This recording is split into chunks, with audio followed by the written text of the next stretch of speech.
I never thought my life would change because of an art class that autumn morning. I stood before my classroom at Mobile Community, college straightening my cream-colored blouse for the H100th time. First days always made me nervous even after 5. Years of teaching, welcome to advanced art studies, I said, trying to project confidence while scanning the 20 faces before me. Most students looked barely awake, clutching their coffee cups like lifelines, but one pair of green eyes caught mine bright. An alert, she sat in the back corner, dressed in paint splattered jeans and a vintage t-shirt that had seen better days. I continued with my usual first day speech about expectations and syllabus details, but those eyes kept drawing my attention. The girl Isabel Nelson, according to my roster, seemed to be studying me rather than listening. Her intense gaze made me stumble over my words more than once. Art isn't just about following rules. She suddenly interrupted my explanation of grading criteria. Sometimes breaking them creates something beautiful. The class fell silent. In my entire teaching career, no student had ever challenged me so directly on day one. I felt heat rising to my cheeks, but maintained my composure while experimentation has its place, Miss Nelson, I replied. Understanding fundamental principles is essential before one can effectively break them. She leaned back in her chair, a slight smirk playing on her lips. Maybe some of us already understand them enough to move beyond the tension in the room was palpable. Other students shifted uncomfortably in their seats, probably expecting me to assert my authority, but something about her confidence intrigued me. Then I look forward to seeing your work, I said, surprising myself with my calm response. Your first assignment is to create a piece that demonstrates these fundamentals you claim to have mastered throughout the rest of class.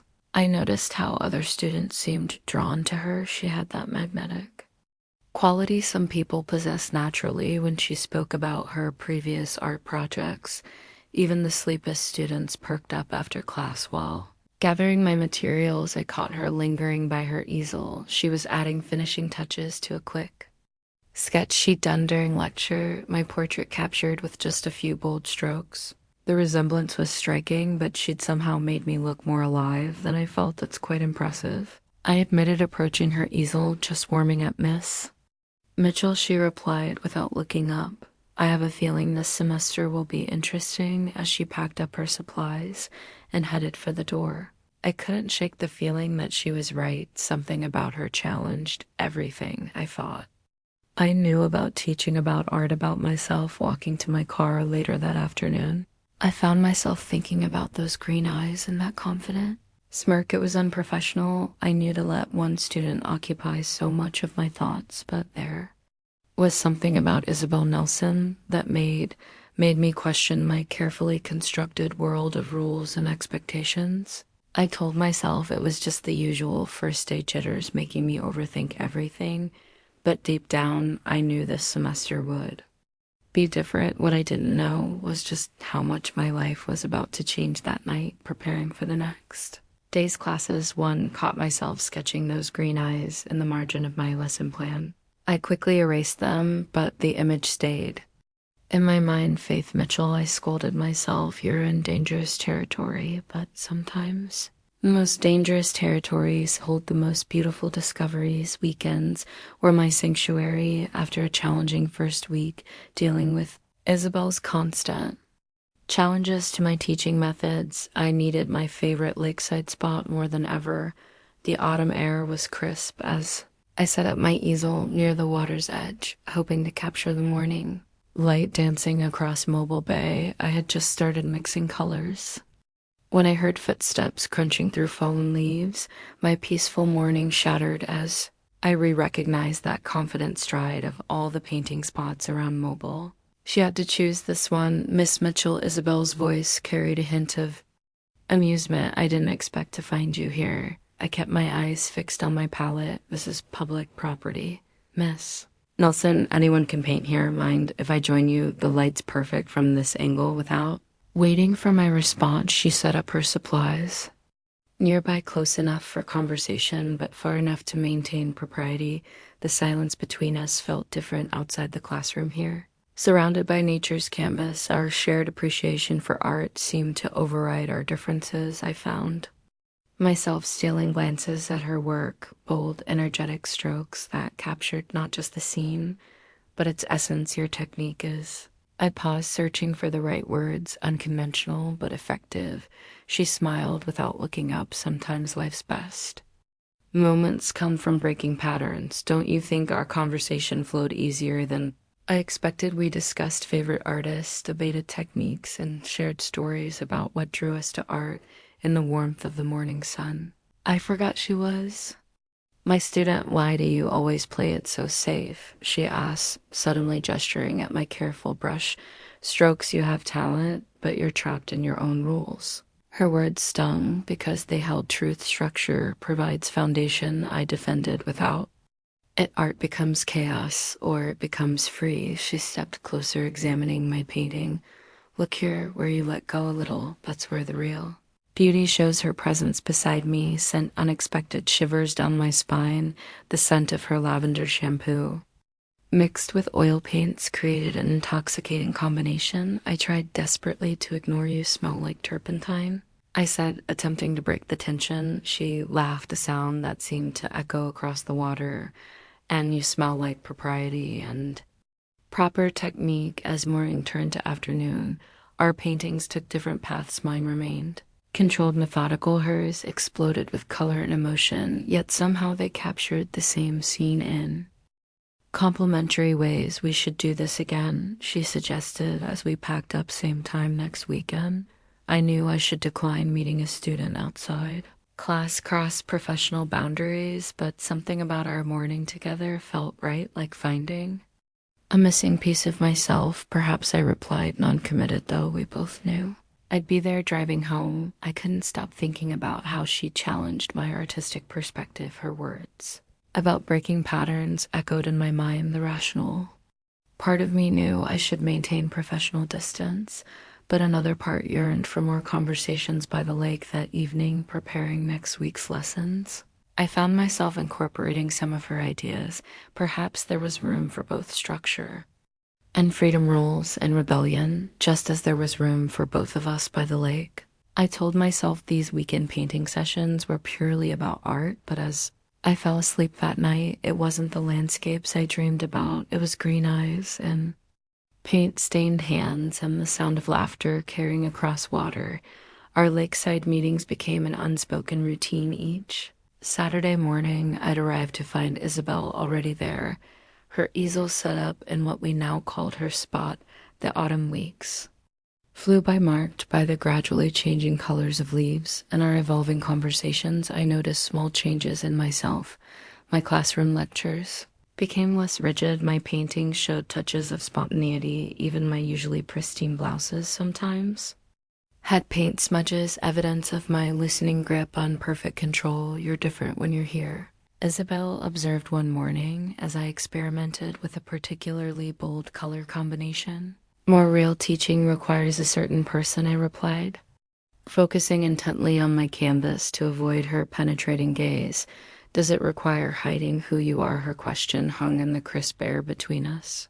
I had no answer. That didn't feel like a lie. The morning light painted shadows across her face as she worked. I found myself watching her more than my own canvas. The way she bit her lower lip in concentration, how her hair caught the sunlight when she moved. Could you help me with this section? She asked, suddenly gesturing to her painting. The perspective feels off. I moved closer, aware of how our shoulders nearly touched as I leaned in to study her work.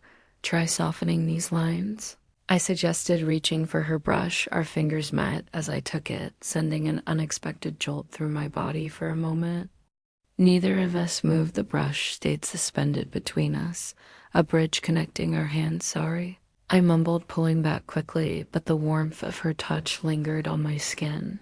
We continued painting in silence, but something had shifted. The air felt charged with unspoken words. I caught her stealing glances at me just as I tried to steal glimpses of her later that afternoon while sharing the thermos of coffee she'd brought. Our hands brushed again as she passed me the cup. This time neither of us apologized. Neither of us pulled away quite so quickly. Back in my classroom during the week, I maintained professional distance, but each accidental touch, passing out supplies, Reviewing sketches sent echoes of those lakeside moments through me. Your latest works show remarkable progress, I told her during a portfolio review, careful to keep my desk between us. I have an inspiring teacher, she responded with that familiar smirk. The other students had filed out, leaving us alone in the art room. Afternoon sun streamed through the windows, reminding me of our weekend meetings. She stood to leave, but paused at my desk. You have pain on your cheek, she said. Softly, before I could react, her thumb gently brushed my skin, removing the smudge. Time seemed to stop. Her touch lasted only seconds, but felt eternal. See you Saturday, she asked, her voice barely above a whisper. I nodded, not trusting myself to speak. After she left, I sat at my desk for a long time, my cheek tingling where she touched me that night. I couldn't sleep. I tried to convince myself these feelings were purely artistic appreciation, mentor and student sharing, creative energy, but in the honest darkness of my bedroom, I knew I was lying to myself. My phone lit up with a text. Thank you for today.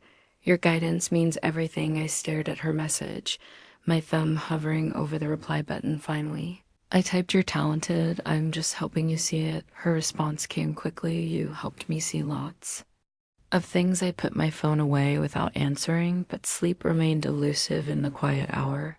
Before dawn, I admitted what I'd been denying for weeks. These feelings weren't going away, and that terrified me more than any rule breaking ever could. Morning found me exhausted, but resolute. I would maintain boundaries. I had to, but as I prepared for another day of teaching, I couldn't help wondering what next Saturday would bring. Autumn was fading into winter, and my carefully constructed world was unraveling. Every night I lay awake, questioning everything. I built my life around my traditional values, my teaching philosophy, even my understanding of myself.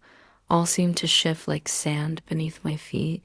The annual faculty gallery preparation gave me an excuse to stay late at school. Alone in the quiet halls, I could think clearly without the distraction of 20 pairs of eyes, or one particular pair of green ones. Need some help? I jumped at Isabel's voice. She stood in the doorway, backpack slung over one shoulder, looking perfectly at home in the twilight-bathed gallery. Student aren't supposed to be here after hours, I said, but my voice lacked conviction. I was finishing a project in the studio. She moved closer, examining the painting. I was hanging. This one's yours, isn't it, from the lake? I nodded, watching as she studied my work. Her closeness made the empty gallery feel suddenly smaller. It's different from your usual style, she observed, more honest.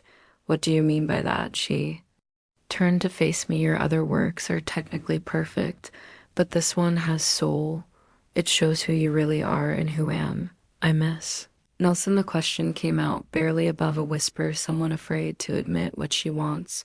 The air between us crackled with tension. I should have stepped back, should have maintained professional distance. Instead, I found myself frozen in place as she moved closer. Tell me about your past relationships, she said, suddenly breaking the spell. What brings a talented artist to teaching in Mobile? I busied myself adjusting frames, trying to study my racing heart. There's not much to tell. A few relationships that didn't work out with men. Her directness startled me. Yes, I admitted, though none felt right. She nodded, as if this confirmed something. I've known who I am since high school, she said quietly. It cost me my family support, but I couldn't live a lie. Her confession hung in the air between us. I wanted to share my own struggles, my own doubts, but years of self-preservation held me back. The gallery lights flickered, reminding us of the late hour. We worked in comfortable silence, hanging paintings and adjusting spotlights. Each time our paths crossed, the air seemed to charge with electricity. Last one, she said, lifting a large canvas as she stretched to hang it. Her shirt rode up, revealing a strip of skin. I looked away quickly, but not before she noticed. It's okay to look, she said softly. It's okay to want things. My hands trembled as I gathered my supplies. We should go. It's late. She caught my wrist gently. Faith, she said, using my first name for the first time. You don't have to keep running. The sound of my name on her lips broke something inside me before I could stop myself. I reached out and touched her cheek. Her skin was soft under my fingertips. Time seemed to stop. We stood there barely breathing as my thumb traced her jawline, then reality crashed back in. I pulled away abruptly. This can't happen, I whispered more to myself. Then her, I'm your teacher for one more semester, she reminded me. Then what's your excuse going to be? I gathered my things quickly, needing to escape before my resolve crumbled completely at the door. I paused. Lock up when you leave, I said, not looking back. And Isabel, this evening never happened. Her quiet laugh followed me down the hall. Everything happens. Miss Mitchell, whether we admit it or not, driving home, I gripped the steering wheel until my knuckles turned white. The memory of her skin under my fingers haunted me. Sleep would be impossible tonight. My phone pinged with a message. Your art shows who you really are. Stop denying it. I deleted the message, but couldn't delete the truth in her words the morning after our gallery encounter. I needed coffee more than air. My favorite cafe near campus usually provided the perfect escape, but today brought its own chaos. I was fumbling through my purse for my wallet when I noticed something wrong. The familiar leather pouch wasn't in its usual pocket. I emptied my bag onto the table. No wallet. My heart raced as I retraced my steps mentally. Is everything okay? The barista looked concerned as I searched frantically. I think my wallet's been stolen, I managed to say. The reality of the situation hit me. Credit cards, driver's license, faculty ID all gone. Here, let me get that for you. I turned to find Isabel standing behind me, credit card in hand. After last night, her presence was the last thing I needed, but there was genuine concern in those green eyes. I can't accept, I started. Yes, you can consider it payment for all the extra art lessons. Before I could argue, she'd paid for both our drinks. We found a quiet corner table, and she watched as I called to cancel my credit cards. You should file a police report, she suggested, sliding her coffee across the table to share the idea of dealing with police on top of everything else. Made my head spin, but she was right. With trembling fingers, I dialed the non-emergency number. Mobile police department. A familiar voice answered. Officer Sarah Moore speaking. My breath caught. Sarah Moore, my closest friend from high school, before life took us in different directions, before I left for art school and she joined the force. Sarah, it's Faith Mitchell. Faith, damn. It's been ages. What's wrong? As I explained the situation, Isabel watched me intently. Something in her expression changed when she noticed my familiar tone with Sarah. I'll come take the report myself, Sarah said, still teaching at the college. 20 minutes later, Sarah strode into the cafe, her uniform neat as ever. Time had been kind to her. She looked almost the same as in high school, except for the confidence that came with her badge. Faith Mitchell. She smiled, pulling me into a quick hug. Still getting into trouble? I see. I made the introductions. This is my student, Isabel. Nelson. Sarah's handshake was professional, but I noticed her studying. Isabel carefully. Years of police work had taught her to read people. Can you walk me through your morning? Sarah asked, notebook ready as I described discovering the missing wallet. Isabel quietly excused herself. I should get to class. Text me if you need anything. Sarah watched her leave. Dedicated student, one of my best, I said carefully. She happened to be here when I realized my wallet was gone. Lucky coincidence. Sarah's tone was neutral, but her eyes were shrewd. You've changed, Faith. There's something different about you. I focused on giving her the details she needed for the report, ignoring the knowing look in her eyes. Sarah had always been able to read me too well. I'll put out an alert for your cards. An ID, she said finally, and Faith letting catch up properly. Sometime coffee, just us. I nodded, not trusting myself to speak. Sarah's invitation stirred memories of simpler times when I thought I knew exactly who I was and what I wanted. After she left, I sat alone, staring at the 2 empty coffee cups on my table. My phone buzzed with a text from Isabel. You okay? Another message arrived before I could respond. This one from Sarah. Dinner tomorrow. We have lots to talk about. I closed my eyes, feeling caught between past and present, between who I was and who I might be becoming. The theft of my wallet suddenly seemed like the least of my problems. My phone buzzed again. Isabel, some Losses lead to discoveries. I gathered my things, her words echoing in my mind as I walked to my car. I realized she wasn't just talking about my wife wallet and losing the familiar symbols of my identity. I was being forced to confront who I really was. The autumn wind whipped around me, carrying the scent of change. Tomorrow, I would have to face Sarah and all the questions she represented, but tonight, I would sit alone with my thoughts and finally be honest with myself. Sarah chose a quiet Italian restaurant for dinner far enough from campus to avoid running into students. As I followed the hostess to our table, memories of high school flooded back, Sarah and me sharing secrets, dreaming about our futures. "You look amazing," Sarah said. Standing to greet me, her police uniform was replaced by a blue dress that matched her eyes. "Teaching must agree with you." We fell into easy conversation about old times, carefully avoiding deeper topics, but I could feel the questions building behind her casual smile, so she said, finally setting down her wine glass, "Tell me about your student." "Which student?" I tried to my voice neutral, "The one who conveniently appeared when you needed help." "Isabel." Right before I could respond, my phone buzzed. A text from Isabel: "Miss you at the lake today." Sarah caught my expression as I read it. "That's her, isn't it? She's just concerned about my wallet." I said, putting my phone away. Faith's Sarah voice softened. "I'm not asking as a cop. I'm asking as someone who's known you since we were kids." I stared at my pasta, pushing it around on the plate. "There's nothing to tell, remember?" "Jenny Martinez in senior year," Sarah asked suddenly. "How you used to watch her in art class?" My head snapped up what I knew then. Sarah said gently, "I was just waiting for you to tell me." The restaurant seemed too warm. Suddenly, "That was different," I whispered. "Was it?" Sarah reached across the table, touching my hand.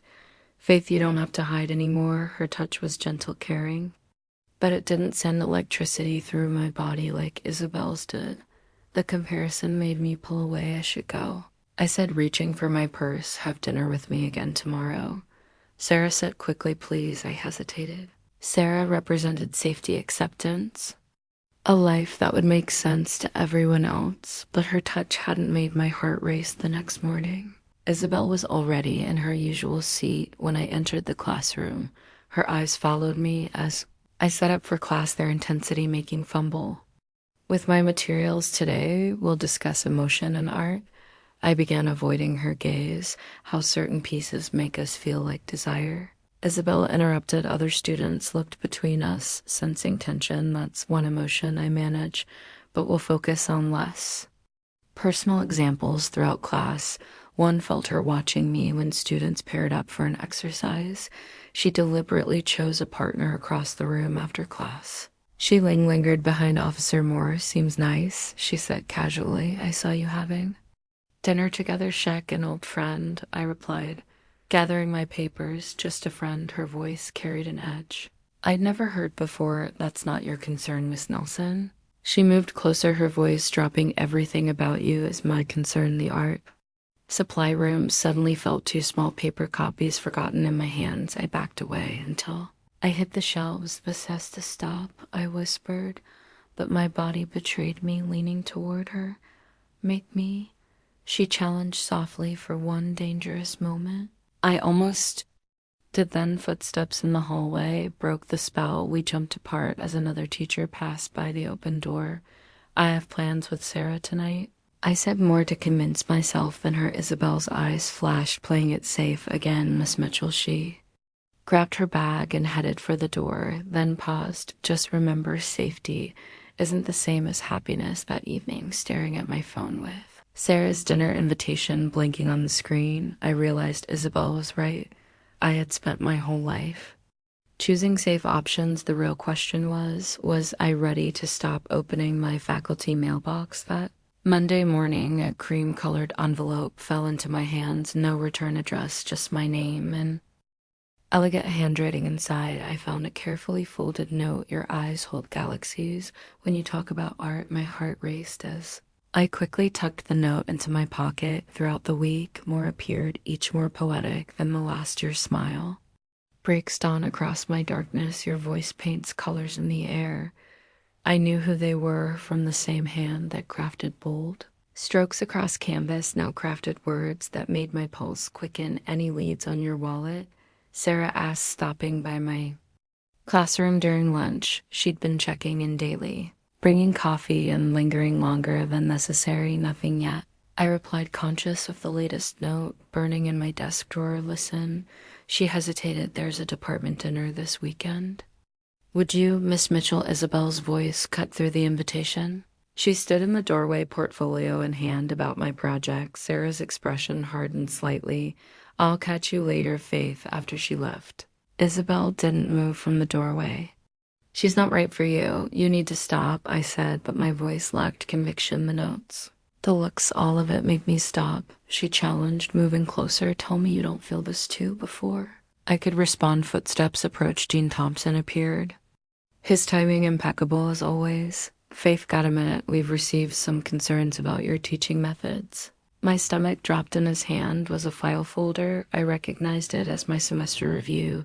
Several board members feel your recent approach has become too unstructured, he continued. They're questioning your commitment to academic standards. I felt. Isabel tensed beside me. That's ridiculous, she interjected. Miss Mitchell is the most dedicated teacher here. Dean Thompson's eyes narrowed. This is a faculty matter, Miss Nelson. It's my education, she countered, and I'm not letting you intimidate the best instructor I've ever had. The passion in her voice made my chest tighten. She stood her ground, green eyes blazing, as she detailed my teaching innovations and their positive impact. Perhaps, Dean Thompson said finally, we should discuss this at the next board meeting. Both of you should attend. After he left, silence filled the room. You shouldn't have done that, I whispered. Someone needs to fight for you, she replied, since you won't fight for yourself that evening.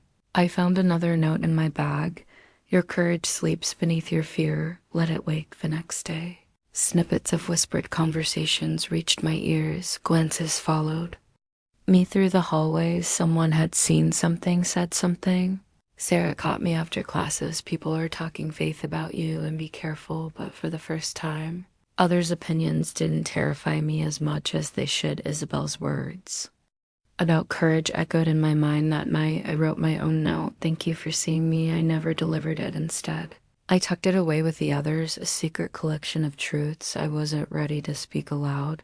The board meeting loomed ahead, but something else overshadowed it, the growing certainty that I was past the point of denying what I felt. The question wasn't whether to acknowledge these feelings, but what to do about them. As I drove home that evening, the setting sun painted the sky in bold strokes of color. It reminded me of Isabel's art, brave, unapologetic, true, everything I wanted to be.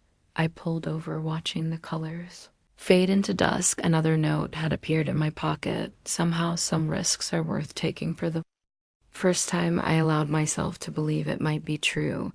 The revelation hit me during a late-night grading session comparing student portfolios. I noticed the handwriting on one matched perfectly with my collection of anonymous notes. My fingers tracked the familiar curves of Isabel's signature. Thunder rumbled outside. As I sat in my dimly lit classroom, spreading the notes across my desk, the evidence had been there all along in the poetic phrases that matched her class essays and the artistic flourishes decorating each corner. Rain began pelting the windows as I gathered the notes, intending to confront her tomorrow. Then lightning flashed, illuminating a familiar figure in my doorway. I wondered when you'd figure it out, Isabel said, softly, water dry, ripping from her rain-soaked hair. Why are you here so late? I managed to ask, though we both knew that wasn't the real question, same as you couldn't sleep. She moved closer, droplets falling from her jacket onto the floor, though. My reasons might be different, the notes I began, but my voice caught every word true. She reached for one on my desk. Though some truths were harder to write than others, another crash of thunder made the lights flicker. The storm had knocked out power in parts of the building, leaving us in the dim glow of emergency lighting. We shouldn't be here, I said, but didn't move away when she stepped closer. The storm's too heavy to drive, she pointed out. We're stuck here for now. Time seemed to slow. In the storm-darkened room, lightning flashes created snapshots of moments, her hand reaching for mine, the closing distance between us, the way her eyes reflected the emergency lights. "I'm your teacher," I whispered a final week protest. "You're so much." More than that, her fingers traced my cheek, following the path of an imaginary tear. "Your every poem. I couldn't write every painting." I couldn't finish. The storm raged outside, but in that moment I felt perfectly still. Years of careful restraint crumbled like sand castles in the tide. "Tell me to stop," she breathed inches away. I couldn't. I didn't want to. Our first kiss tasted like rain and inevitability. Her lips were soft, hesitant at first, then more insistent as I responded. My hands found their way into her damp hair, pulling her closer. Time became fluid, measured only by thunderclaps and shared breaths. When we finally parted, the storm had gentled to a steady rain. I've been wanting to do that since that first day by the lake. She confessed, her forehead resting against mine. "We can't tell anyone," I said, reality creeping back in. "Not yet." I know she smiled sadly, but at least we're done lying to ourselves. We spent the next hours talking softly in the dark classroom, sharing truths we'd both kept hidden. She told me about her family's rejection, her struggle to be authentic in a world that preferred conformity. I shared my own fears, the years of denying who I was, the safety I'd chosen over happiness. When dawn finally broke, we reluctantly separated, but something fundamental had shifted like plates moving beneath the earth's surface. "See you in class," she said at the door, professional distance back in place. But her eyes held promises of more storms to come later. That morning, Sarah called to check on me after the storm. "You okay? Power still out in parts of campus." "I'm fine," I replied, touching my lips where I could still feel Isabel's kiss. "Better than fine." Faith, Sarah hesitated. "Whatever's going on with you, just be careful." But careful wasn't what I wanted anymore. For the first time in my life, I was ready to embrace the storm. That afternoon, a new note appeared on my desk. "Some nights change everything. No regrets, neither did I. Secrets have a way of seeping through closed doors. By Monday morning, whispers followed me through the hallways. Students exchanged meaningful glances. During class, something had shifted in the carefully maintained balance of my professional world.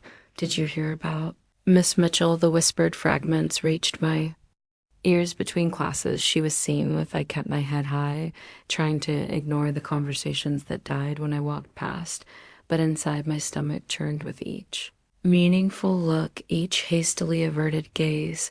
Sarah appeared at my classroom door during lunch. "We need to talk." "People are saying things people always talk," I replied, arranging papers on my desk. "This is different." She closed the door behind her. "There are rumors about you and a student." My hand stilled. "Rumors are just rumors, are they?"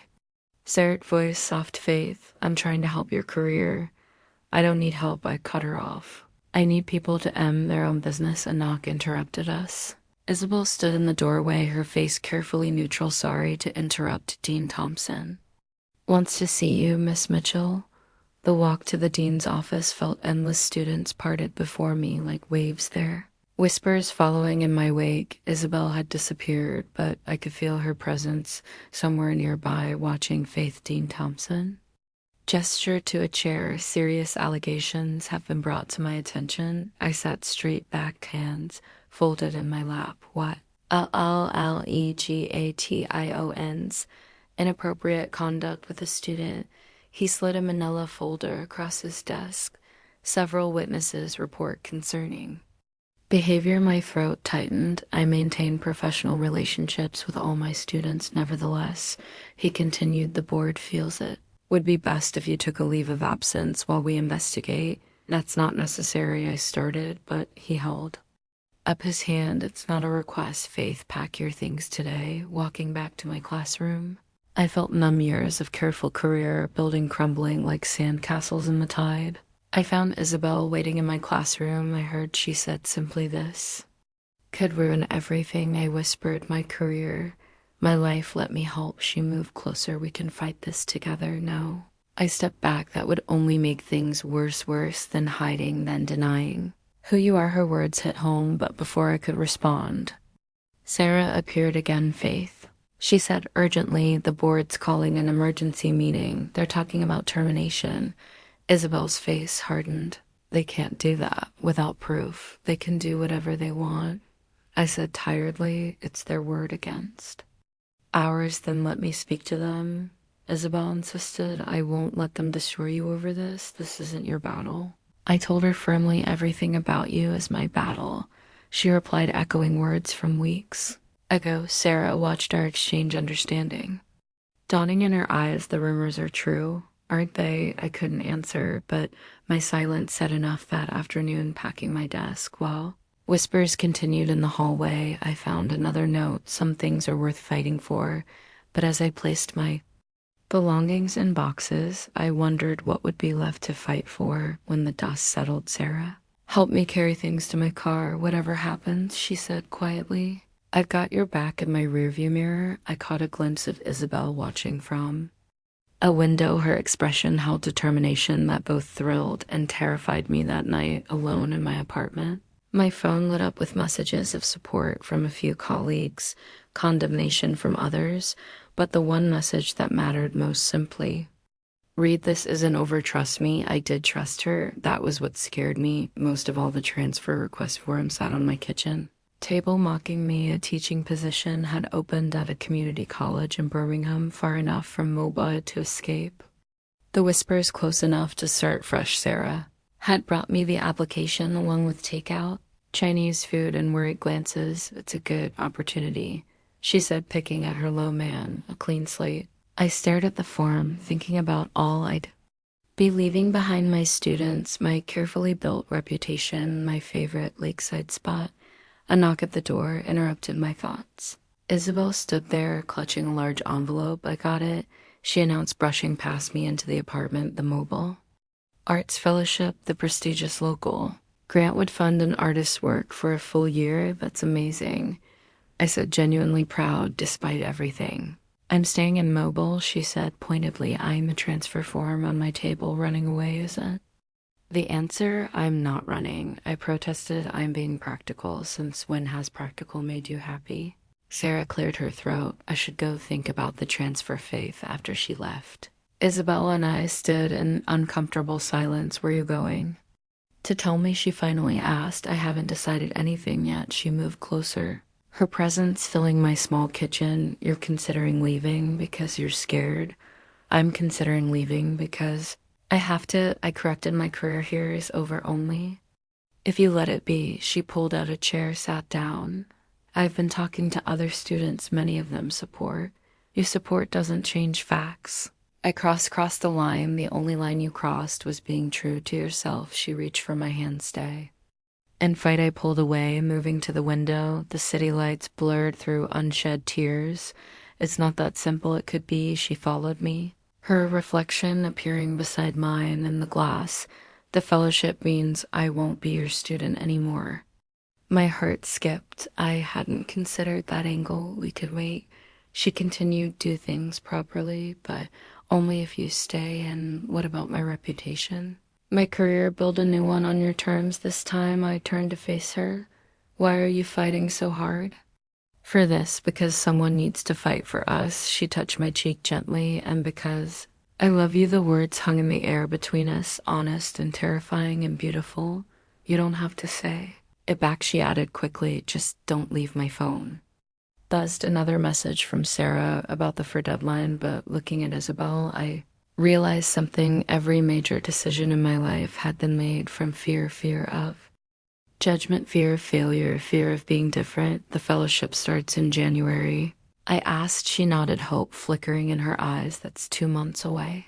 2 months of careful distance, she agreed. Then we do things right, I finished. She smiled, understanding all I wasn't saying. I should go, but think about it. After she left, I looked at the transfer form again. The safe choice, the practical choice, the wrong choice. I picked up my phone to text Sarah, not taking the transfer. Her reply came quickly. You're sure? Looking out at the Mobile skyline, I felt more sure than I had in years. Some things are worth staying for. The transfer form made excellent kindling in my fireplace that night. As I watched it burn, I felt lighter. For the first time, I was choosing what I wanted instead of what I should want. Tomorrow would bring its own challenges, but tonight, I let myself imagine a future where being true to myself wasn't something to fear. My phone lit up with one last message. Thank you for being brave, I smiled, typing back. Thank you for teaching me how. January arrived with unusual warmth for mobile. Standing at our lakeside spot, I watched the morning sun paint the water gold. 2 months had passed since that night in my apartment. 2 months of careful distance and quiet anticipation. Footsteps crunched on gravel behind me. I didn't need to turn to know who it was. I'd recognize that stride anywhere. Feels different being here now, Isabel said, setting up her easel beside mine. No more hiding. She was right. Yesterday had been my last day teaching at the college. I'd resigned properly, this time on my own terms. The whispers had never fully died, but they'd lost their power to hurt me. Sarah called this morning. I said, mixing colors on my palette. She's been named precinct captain, and how does Officer Moore feel about us now? She's planning to bring her girlfriend to our housewarming next month. Isabel laughed. Seems we started quite a trend of honesty. We painted in comfortable silence, our brushes moving in familiar rhythms. The lake scene before us was the same one we'd painted months ago, but everything else had changed. The fellowship gallery opens next week, she reminded Moonby their front row. I promise, though, I've already seen your best work, she smiled, adding bold strokes to her canvas. Some of these pieces might look familiar. A certain teacher inspired them. Former teacher? I corrected. Former everything, she agreed, except what matters. Most the morning light caught her face as she worked, and I found myself watching her instead of painting. She'd cut her hair shorter for the fellowship, the brown strands just brushing her collar. You're staring again, she said without looking up. Can't help it. You're my favorite view. She sat down her brush, turning to face me. Remember the first time we met here? You challenged everything I thought I knew about art, about myself. You look so proper in your silk blouse, she teased, so sure of all your rules. You broke every one of them. Not everyone. She moved closer. Not yet. The kiss was different from our first. Unhurried, unafraid, no storm outside. No need to hide, just us, the morning sun, and the truth we'd finally embraced. Move in with me, she said, when we parted. Your lease is up next month anyway. People will talk, let them. We're good at handling gossip by now. She was right. The worst had already happened, and we'd survived more than survived. We'd found ourselves found each other. Later that evening, walking along the bay, she asked any regrets I thought about my former life. The careful boundaries, the constant fear of discovery. Only that I waited so long to be brave. You were always brave, she corrected. You just needed someone to remind you. The sunset painted the sky in colors we'd tried countless times to capture on canvas, but some things I'd learned were a better experience than painted. I love you, I said the words, feeling natural after all this time. She squeezed my hand. I know you say it in every brush stroke. We walked home as dust settled over Mobile. Our shadows merging on the sidewalk ahead lay a future we'd paint together, one honest stroke at a time. The lake would always be there, our witness and beginning.